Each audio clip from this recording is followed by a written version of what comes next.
for ourselves as for our children. So contentment involves a lot more than just money. It's about a lot more than just money. Somebody who is rich can struggle with contentment. Somebody who is poor can struggle with contentment. Can you give me in one sentence a definition of contentment? How would you express an idea? What is contentment? When I said, Gary? Being happy with whatever you have. Happy with whatever you have. Somebody else? When your kids listen to you, not your wife. When your kids, okay. When your kids listen to you, you're content. Somebody else. Contentment means? It means I have enough. I have enough. Somebody else. Okay. Clive? When we don't rely on things we don't have to make us happy. So one sentence. When we rely on say that again. When we don't say to ourselves, if I only had that, I will be happy. If I had this, I will be happy. Not simply just be happy. One sentence.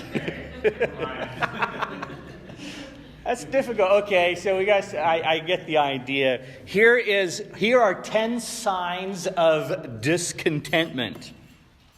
If you say these statements or these are reflective of your heart. I never have enough. I never have enough. Or, I don't care if I have enough. I was reading several lists of discontentment, and I was surprised to find on some list apathy. The attitude of I don't care, they said, is often a sign of discontentment, going the other way. So I don't have enough. So apathy, I don't care, or boredom, I don't care. What about constant complaining? Number 5, continually wanting change, or wanting something new, or wanting what is already given away. In my wife's family, they call it the rubber knife syndrome, because one of the siblings, when they were small at Disney World, he just had to have that rubber knife. If I could just have that rubber knife. If I just had that rubber knife, I would be happy. And the individual has continued to want rubber knives the rest of their lives. The person knows that and fights this still today as a believer, and knows they have the rubber knife syndrome still as a grown man, and I have tendencies of that. Frequent despair or anger, probably related to issues about enough. So if it doesn't happen, I don't get the job, I don't get this, just despair or anger. Sudden and enthusiastic beginnings of new hobbies. You're always starting new hobbies. And you get all the way in, you buy all the gear. You don't realize that thing is there a sensitive point here we need? Okay. I'd never thought about that. I was like, you know what, that's true. Wanting to get rich quickly. Wanting to look rich now. Willing to sacrifice principles, priorities, or people, or present responsibilities in order to get rich. And there are lots of lists. These were compilation of several that I found. So I read the story about a guy. He was, this house was getting a little worn out, a little small, family's growing, and he made the decision, I'm going to sell my house. He spruced it up, made it look good, advertised it, was in the market, got the realtor, and the realtor's helping him sell his house and also finding a house. And so he's looking in the papers, and he finds the perfect house. And the realtor shows up, take him to the perfect house. And of course, whose house is it? It's his. It's his. So contentment, often we don't see what's right in front of us. And so Julie read last week's chapter with me after I mentioned how practical I thought that the chapter on respect was from the book. And chapter 6 in the book and this one, chapter 7, it wasn't like it was a different writer, but I was amazed at how helpful this chapter was as well. And I'm not pushing the book. I just thought, these 2 chapters for me were worth buying the book. They were that helpful.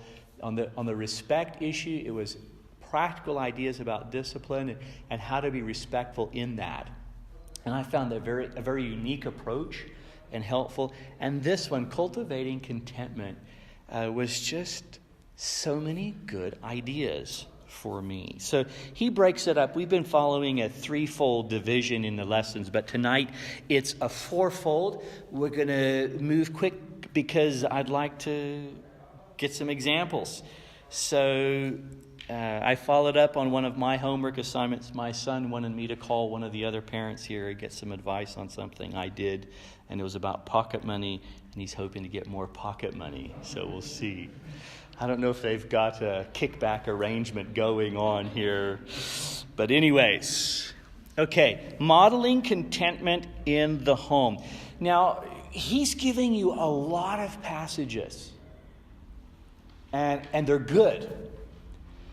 But if you want to just stick with 2, Matthew 6 and 1 Timothy 6.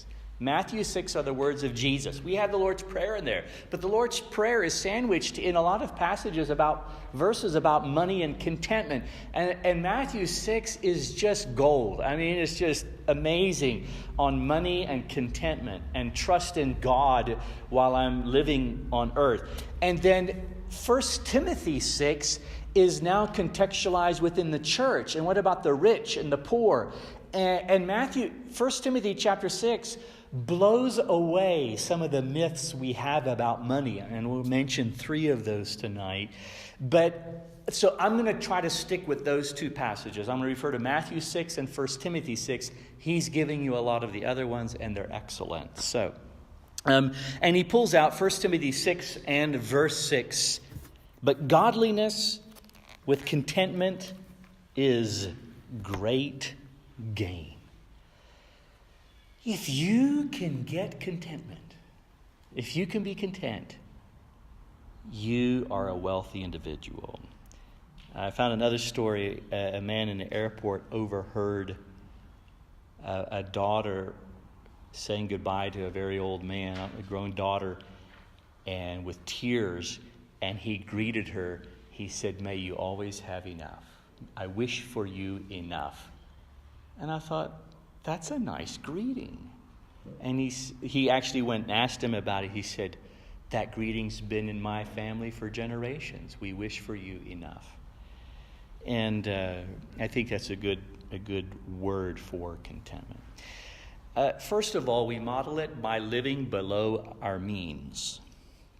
So this is not an active thing. We sit down our children and teach them, but they will take away from it. When they leave our house, they will know if Daddy and Mommy were always grasping after more, or whether they learned to live within their means or below their means. He's given some verses by way of application, but I like Hebrews 13:5. When he says your conversation, a newer word would be your behavior. The way you behave should not be in a covetous manner. In the 10 Commandments, you weren't supposed to envy thy neighbor's property or thy neighbor's spouse. Be content with such things as ye have. And he connects it directly to our relationship with God, which we'll talk about. But just to live below your means. So let's say you lose a job, you change situations. What are some drastic financial measures you may need to take in order to still make this a reality? If you lose your job, or you move, or you find out you're having triplets, give me some examples. What are drastic steps people have to take to say, I can't afford this anymore? Give me an example. Less coffee? It's going to be a lot more than coffee. It's going to be bigger things. Going from 2 cars to 1 car. It's often changing a vehicle. That's a big thing. I saw another hand. Changing neighborhood. Changing your house. Yeah, your neighborhood. We are very emotionally attached to these larger things. Somebody else? Maybe selling and now renting. Maybe buying a motorbike instead of a car. Selling your motorbike. It is for sale if anybody wants it. Okay. So, to buy a more modern one, no. Okay, but living below your means that as life changes, we have to be willing to make adjustments. And you have to be willing to make those adjustments before the bank makes those adjustments for you. And I've gotten counsel on that over the years, and I think Bernard told me years ago, if you don't do this now, you're going to pay more later, because it's going to be a very expensive bill later when somebody takes it from you. Get rid of it. Make that choice. And sometimes the house and the car, or what about schooling, if there's private schooling involved? So sometimes people, when there's a drastic change, and sorry, Gary, I'm not trying to pick on you, just change the coffee. And they're not willing to make the choices that really matter, and they pay a really big price later on. But often, if it's private schooling, a vehicle, or a house, to live below your means, if a life situation has come with health, job, something, there usually needs to be a very substantial change in another area of your life. Buying an older car. Yeah. Okay, another way to model it is by providing for basic necessities. So what are basic necessities? I was surprised at his list. I'll give it to you from the book. But if you look at 1 Timothy 6, he blows away 3 common myths about money. Think about myth number 1, and this is also from the book. Myth number 1, that prosperity means God is good and he loves me. If I'm prosperous, God's good. If I'm not prosperous, God's bad. If I'm prosperous, God loves me. What does he say? 1 Timothy 6 and verse 5. This tells me that this was a problem back then. This isn't the prosperity gospel is not new. It's just very popular now. 1 Timothy 6 and verse 5. We're jumping mid-conversation. Perverse disputings of men of corrupt minds and destitute of truth. Oh, these really, really bad guys. What do they believe? Well, they suppose that gain is godliness. Have you ever heard that kind of talk? Gain is godliness? He says, what does he say? The conclusion. From such withdraw thyself. That's not a healthy attitude. That's not even a healthy person to be around. So he blows that one away. That prosperity means that gain is godliness. What about the myth about money that it's my money? It's my money. I worked hard. I got this. It's my money. What does he say in the next verse? Verse 6. Verse 7. Well, we brought nothing into this world, and it's certain we're going to take nothing with us. It is temporal. This is actually not forever. So we want to hold on to it. We want it. But that's just part of my experience. It's not doesn't need to be who I am. Another myth about money is that money is evil. So here we have a spectrum. Some think that money is godliness. Money is inherently good. And then the other side of that spectrum is to think that money is inherently evil, that money is bad, and if you have nice things, you can't be spiritual. Well, in verse 10, he says, for the love of money is the root of all evil. And he talks about those who were hungering after wealth. He does not say that money is evil, but the love of money is evil.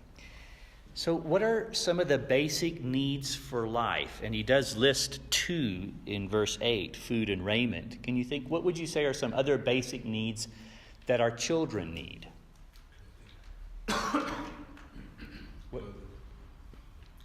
Clothing. They need clothes, shelter, education. Did somebody say food?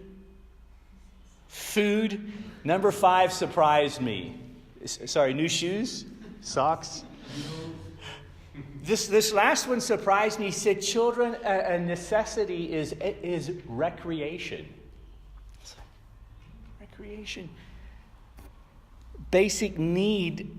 And right after this, he's going to talk about make sure you teach your kids to work. So maybe he was preempting that, but that they need to also just learn how to play and enjoy and experience life.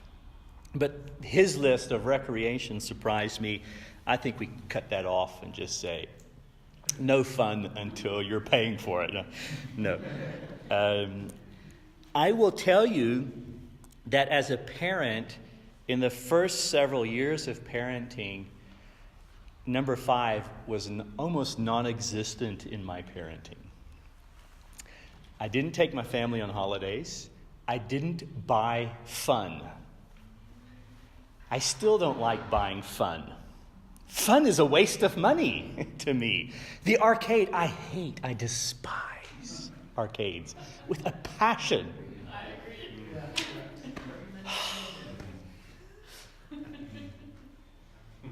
But they love it. My son came home with all this loot from a birthday party, and the parent had said, "You have 100 rand." I thought he must have given them 1,000 rand. He said, "No, you got 100 rand." And I thought, well, a movie and popcorn is more than that. And he said, "Dad, it was just." So I still struggle to pay for fun.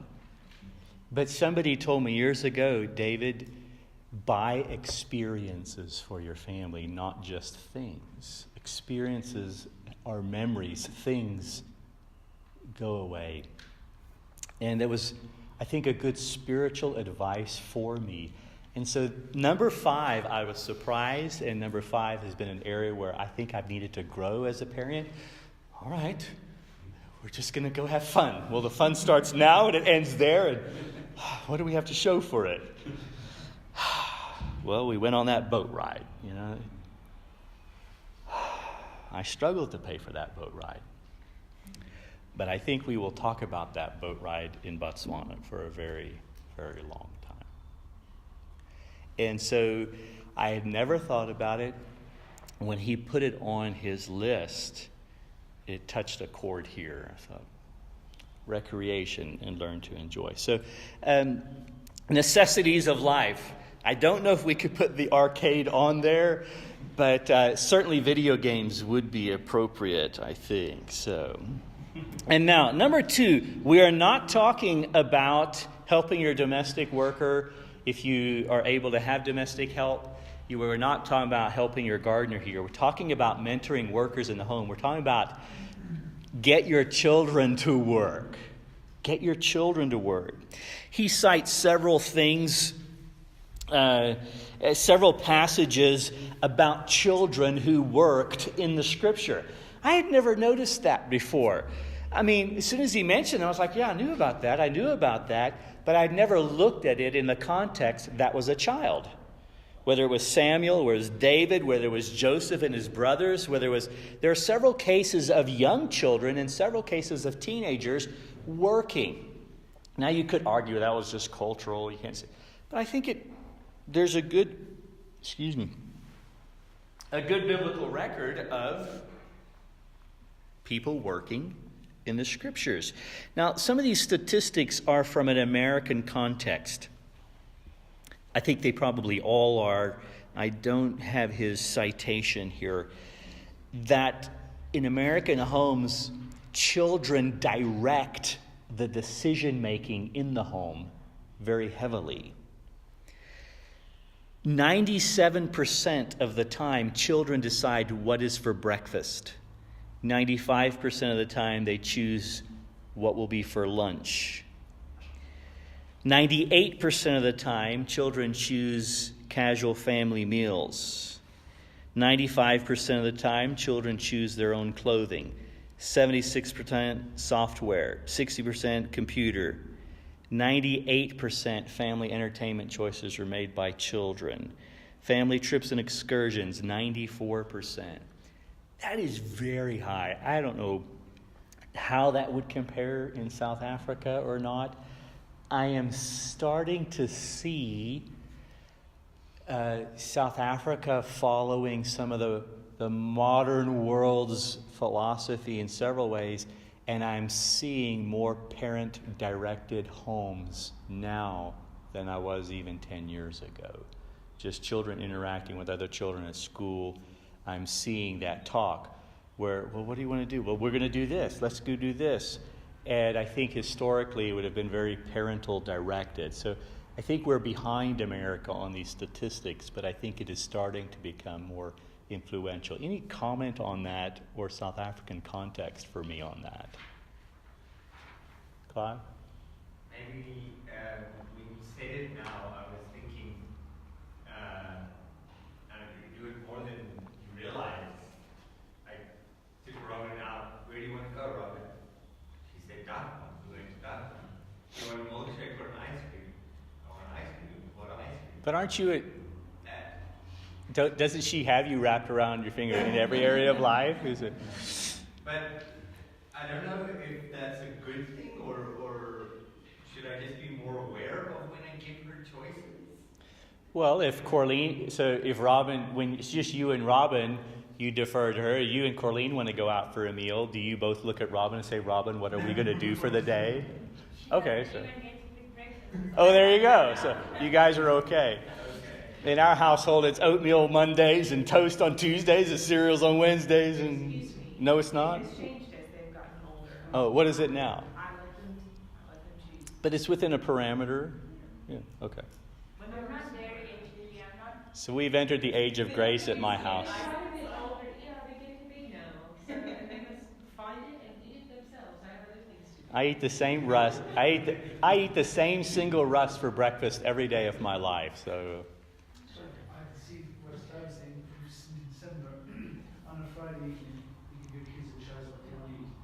So one wants this, one wants this, and one wants this. Nando's, Pizza Hut, whatever. And before you know it, you're actually telling you where to go. And I'm saying, hang on a second. One place, because I'm the one who has to go and fetch it. Sometimes you might end up going to two. Okay. So 2 is the limit. And what would you do for me? And it's never enough. Yeah. You know, like as you say, so no, I said, you know what, we should just tell them. No, just tell them that not pizza. You get this week and they get next week. Yeah. So. Try to be caring, and you want them to choose or whatever, but sometimes you let them choose and then they take over themselves and see what Yeah. you can start. These statistics seem very high for but But I can see where it comes from, so you can give them an inch and they take a foot. I would. Yeah. Foot is all of that. Okay, so mentoring workers at home will help with appreciation. But let's think about work. Work is not bad. Work is the means for our provision. We were having a discussion at Politics, Economics, and Jesus recently that, and one person proposed that to get something for nothing is sin. I was like, that's an interesting idea. That if I have put no work out and I get back, they're saying as a way of life, that is wrong. Well, in 1 Timothy 6, he does say, if you don't work, you shouldn't eat. It does connect work to provision. I think that is a good biblical theology of work, that it is a means for our provision.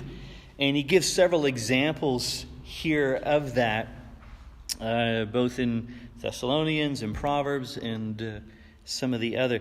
If you look at the next blank, then work is ordained by God, that Genesis 2 records work happening before the curse. The curse came in Genesis 3. So work is not a curse. Maybe you think your work is. Well, get another job, But the curse was that work would now be difficult, unnecessarily difficult. But work, especially if you can find work that you enjoy. So a lot of times I just don't like this work. But we enjoy work. And also in our discussion, one individual said, since the Industrial Revolution, we have now monetized work so that if we don't get paid for it, we don't think it has any value. And that's not true. Here, Adam is dressing and keeping the garden. Was he paid for it? No. It's just your responsibility. You did it. That we teach our children, can you take the garbage? Well, how much am I getting paid for it? You're going to eat tonight. That work has value. Work has responsibility. It's an expectation. It is a good thing. God gave us work. So some work is more enjoyable for us than others, and that's even a sign of growth as our children get up. But we want to develop this in our homes. And these passages, some of them specifically on children working, now we're not for child labor here, but the idea that they learn to work and take family responsibility. The soul of the diligent shall be made fat. He that gathereth by labor shall increase. See a man diligent in his business, he'll stand before kings. The child Samuel ministered, we think he was certainly probably much younger than 10 when he started working in the temple. David, who was the youngest, was not spoiled. David, the youngest, was actually feeding the flock. He was given the menial task. We find Joseph, by age 17, was already given a supervisory role with that coat of many colors. Caused great problems, but by 17 years old, he was given a man's responsibility and supervision. So these are some things. Chores, some people say, don't give your kids pocket money. Always tie the pocket money into chores. We've disagreed with that, but this is a good article. I've got one copy if somebody wants to take it. 15 Ways to Teach Kids About Money. This is by a believer. And he gives some practical things at different ages. And I like that. Preschool to kindergarten, things you can do. Elementary, middle school. I thought that was really neat. But he says, always attach the money to the work. But I don't want to monetize work. So maybe you want to do that. In our home, you do get pocket money, but you do have chores. And maybe we'll give you extra money if you do that. So we can teach both and. But that article's here. You can also find it. I've given you, but somebody's welcome to take that one as well. Then this is a secular one. The 5 most important money lessons to teach your kids. I think it's was it by Forbes? Yes, Forbes magazine online. And it also did it by age category, which was very helpful. So you can Google these things if you want to get practical ideas. And many of the ones by the secular article are similar because it sees there's real value. And some of these secular ones are going to say things like, teach them how to be content, because they recognize God's truth just for life. So there's 2 here. You're welcome to take them or look at them. But you can find that stuff, good practical ways to teach work in the home and to teach value, things beyond just here's your money and what are you going to spend it on. Now, my phone just warned me that this slide, it just wanted to burp or something. So it says, number 3, manage stewardship habits in the home. It wasn't you, Clive. My phone spasmed or something. I don't know. The next one, all the others are there. That one just decided to go on a field trip. Manage stewardship habits in the home. And here we're going to give 4. And I would really like some popcorn suggestions on them. And so I'm going to give all 4 quickly, then we can go back. And maybe it will facilitate some discussion. The first one is teach giving. Teach your children to give. Teach them to give at the church. Teach them to give to the poor. Teach them to give to good causes. Teach them to give by faith. Teach giving. So we'll come back to that. Secondly, teach budgeting. Now, the word budget strikes fear in my heart. I start having palpitations. Budgeting has been the bane of my financial existence. And I've tried to do formalized budgeting for a long time, and I always fail miserably. And I thought I failed miserably. But I can tell you exactly what we spend on everything, every single month, probably for the last 10 years. And we spend the same things. So we're doing it, and the reason I'm saying it, because I've always felt such intense pressure to do budgeting, and I'd always go find this great big plan, and all these details and multiple layers, and I seriously need to go to the doctor afterwards. But the principles of budgeting, Julie and I came from similar financial backgrounds in parenting. We're both actually the same. We spend the same amounts just about every month. But she would write all out beforehand and make sure every rand was exactly. And I'm like, yeah, no, I know. You know, we've gone out too much this month. We need to back off. And if we looked at the end of the month, we'd be like, yeah, I kind of felt that's where we would be. So that's a very nervous way for people who like numbers, right, Adriana? When we worked on the finance committee, I'd be like, Adriana, I think we should be around here. And she's like, and she's like, yeah, that's kind of where we are. Oh, okay, good. But she would you need detailed people. Julie's a detailed person and can handle that stuff. So I struggle there, but we still do budgeting. We still have, well, I can't do that this month. I've spent too much on the house fixing things. We need to wait for next month. So whether you have a formalized, strict, itemized budget, or maybe you don't have that capacity. I can't tell you how many times I've tried that.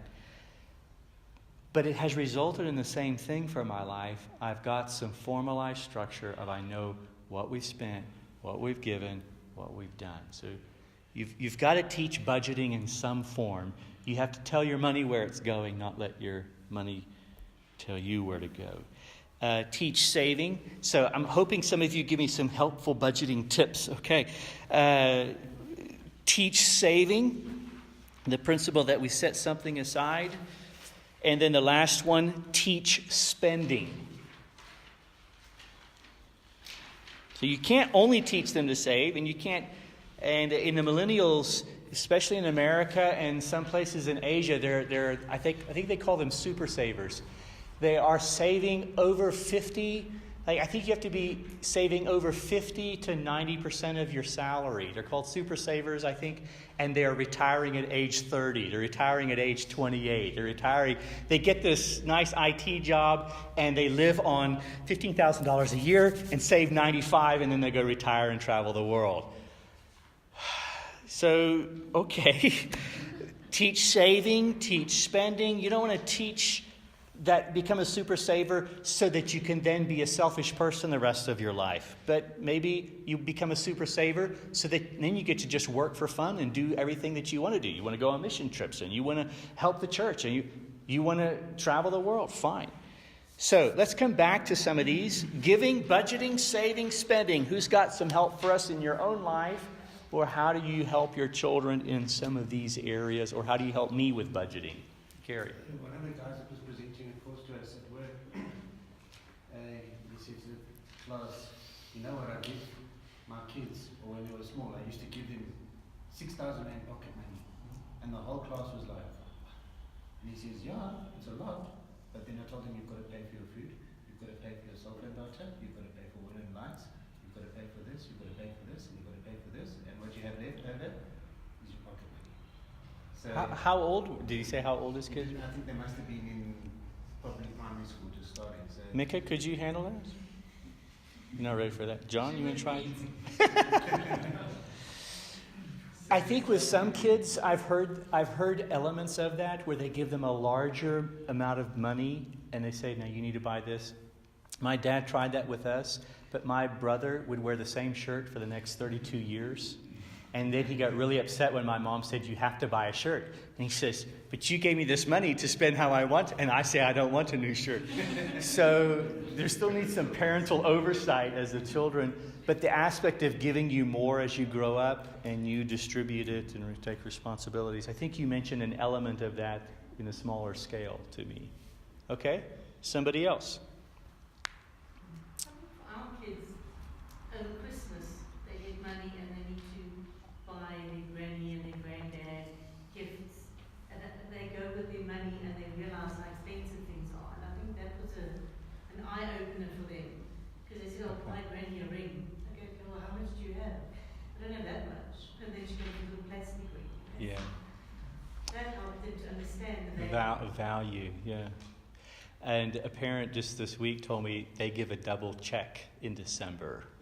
I thought, John wants that too. So they can help buy gifts, you know.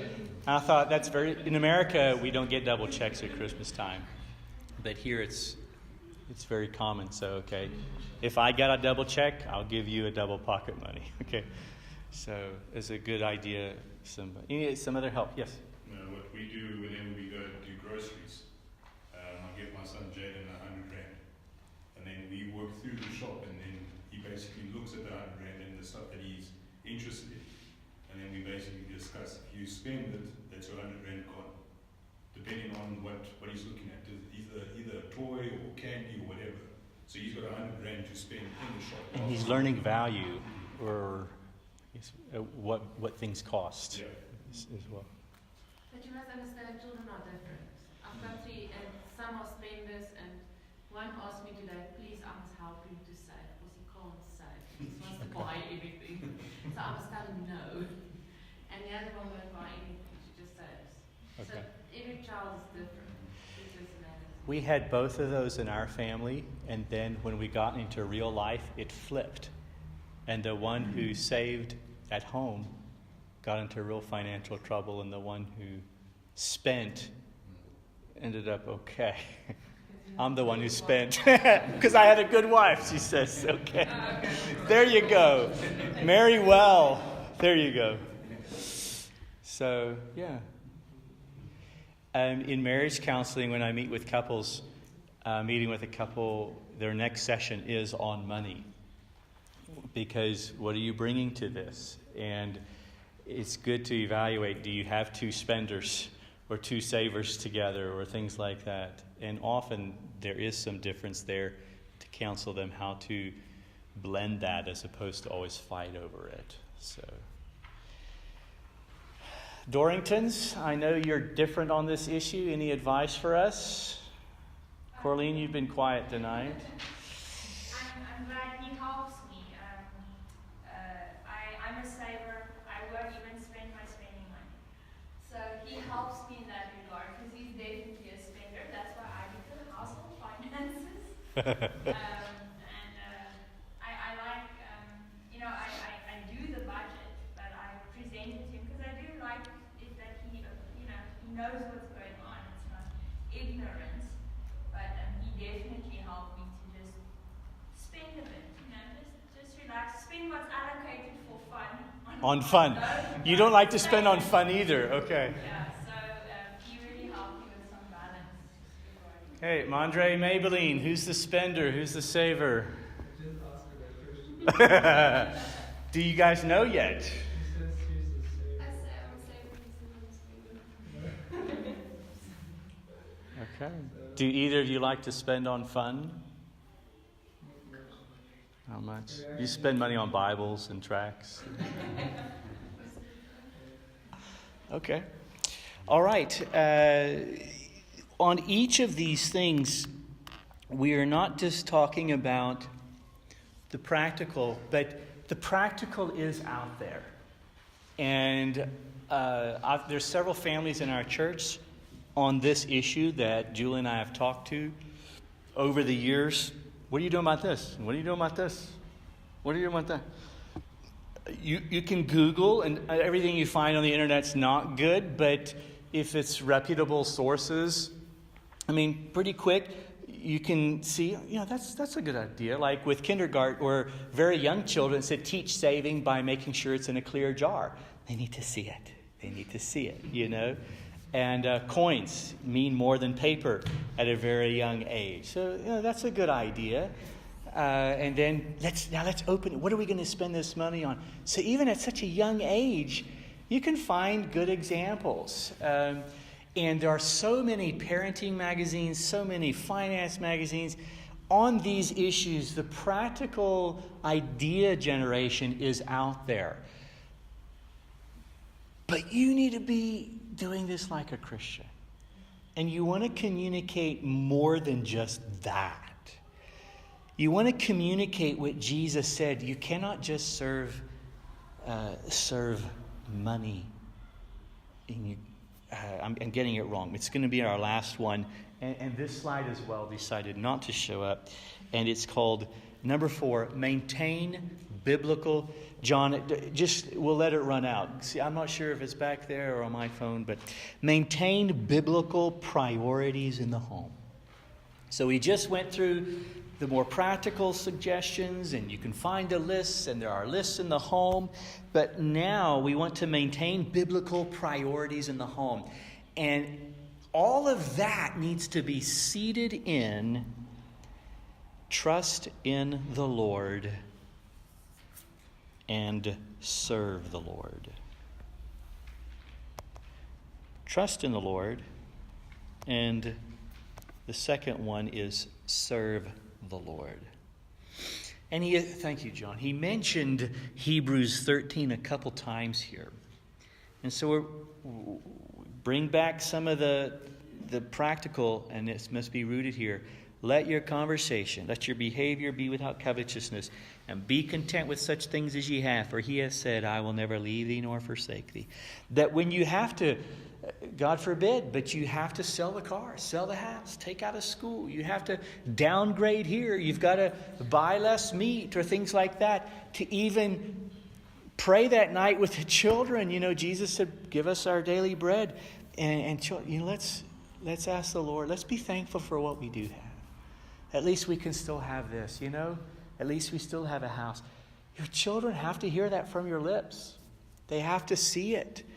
That we will trust God in the difficult days. And those principles are easier to teach in the difficult days. When you're doing well, I find it harder to teach contentment when I'm doing well. Because God's not on my mind. I'm doing well. I'll check in with him later. I'm not trying to be disrespectful, but so to trust in the Lord, our contentment for the believer, contentment is not just a monastic, it's I'm content because I believe in God. One of the greatest statements in the entire Bible on contentment is by a wicked man. Jacob and Esau. And their big fight. And decades later, they come back together. And Esau says, I have enough. And the world's contentment is very different than the believer's. Esau's contentment was attached only to the physical things. His contentment was, I have enough. I thought because you got the blessing, because you got the birthright, I wouldn't get. But you know what? I got. So I have enough. I am content. And you don't want to end up there. You don't want to communicate to your children. We don't want to tell them, I'm content just because I have enough things. Our contentment for the believer must be in the Lord. Regardless of the cattle or the house or the car. So it's interesting in the context of wealth. 1 Timothy 6 is just amazing. He says in verse 17, he doesn't say tell the rich to get rid of their wealth. What does he say in verse 17 of 1 Timothy 6? Charge them that are rich in this world, what? That they be not high-minded, nor trust in uncertain riches, but in the living God, which gives us richly all things to enjoy. He doesn't say their money is wrong. He doesn't say they need to give it all away. He says, but they better be warned. They must still trust in God. Our contentment, our enough, is because we have a God that we are convinced He knows about the sparrow, and He clothes the lilies, and He will take care of me as well. So 1 Timothy 6 is so beautiful in talking about money and contentment. And then the second point, to serve the Lord, Matthew chapter 6. And this is right after the Lord's Prayer. And He talks about, lay not up for yourselves treasures upon earth where moth and rust doth corrupt, and where thieves break through and steal, but lay up for yourselves treasures in heaven where neither moth nor rust doth corrupt, and where thieves do not break through and steal. For where your treasure is, there will your heart be also. And He concludes that teaching with verse 24 of Matthew 6. No man can serve two masters. And Jesus said, you can't serve God if you're serving things. And so contentment for the believer must be tied to our faith in God. And we want to teach our children that. I'm going to conclude with, I believe, a true story from India from 200 years ago. But he gives a couple suggestions for homework, and these things are not as easy to do this week. But still, his homework suggestions are these. Teach the value of, number one, teach the value of contentment in real time. So, though contentment is something that's an abstract idea, just start looking for opportunities to teach it day by day, week by week, so that when we're teaching the value of money, we can also teach. And you know what? Maybe you go and read Matthew 6 and you start teaching that also. And Jesus said He'll take care of us. Or let's be praying about this, that God would provide. So we start attaching our spiritual life to the financial, because often those are very separate in our minds. So teach contentment in real time. As you are doing all these practical things, tie in the biblical teaching of contentment. Number 2, encourage your children to learn the basics of finances. These 2 articles would be great. And maybe 2 or 3 of the things out of the 15 lists and the 5 lists would be great. Maybe you have some sources you like to look at. And obviously many of those sources will be secular. Some of them will not be good. But the practical things, encourage your children to learn basics of finances. My dad got us an F&B Bob account when we were 7, 8, 9, and 10. I don't know if that... Does anybody remember the Bob accounts? Yeah. Okay. Well, I got 10 rand. I took 10 rand to open a Bob account. I had my Bob account, Somerset West. And my dad tried to teach us some things. You do different things, but you're just needing to teach it. We had some great examples here tonight about finances, and here's something you can do. Help your children create a budget. I remember the first budget I ever did, and I still remember the stress of it. I got 10 rand for pocket money when we lived on that road. I think I was about 12, 11, 12. 10 rand. Okay, 1 goes to the Lord. Yeah, I'm a good Baptist. 1 goes to the Lord. Then I thought, well, birthdays and Christmas, I'll probably have to save at least 1 or 2 for that. And I got down, I had like 1 rand to spend. I was like, it was so disheartening.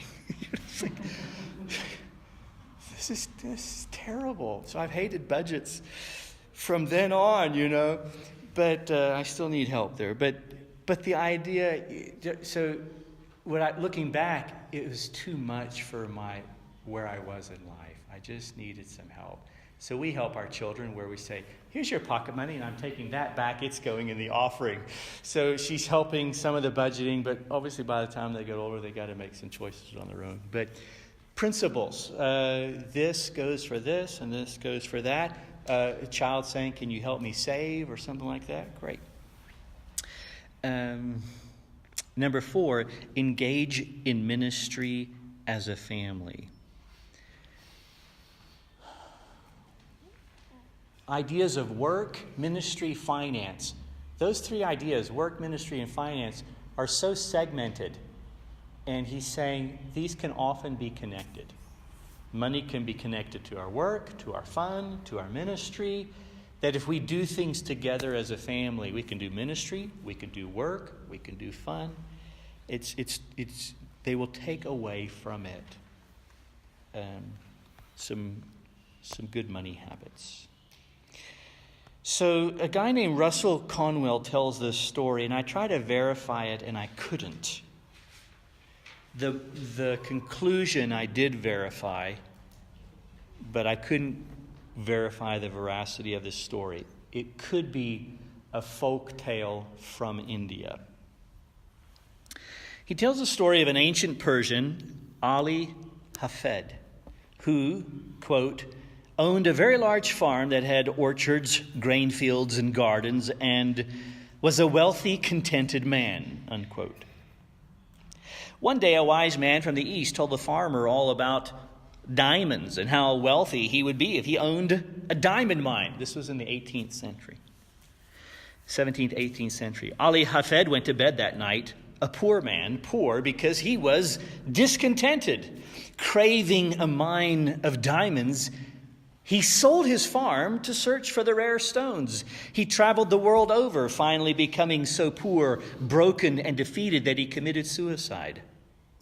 One day, the man who purchased Ali Hafed's farm led his camel into the garden to drink.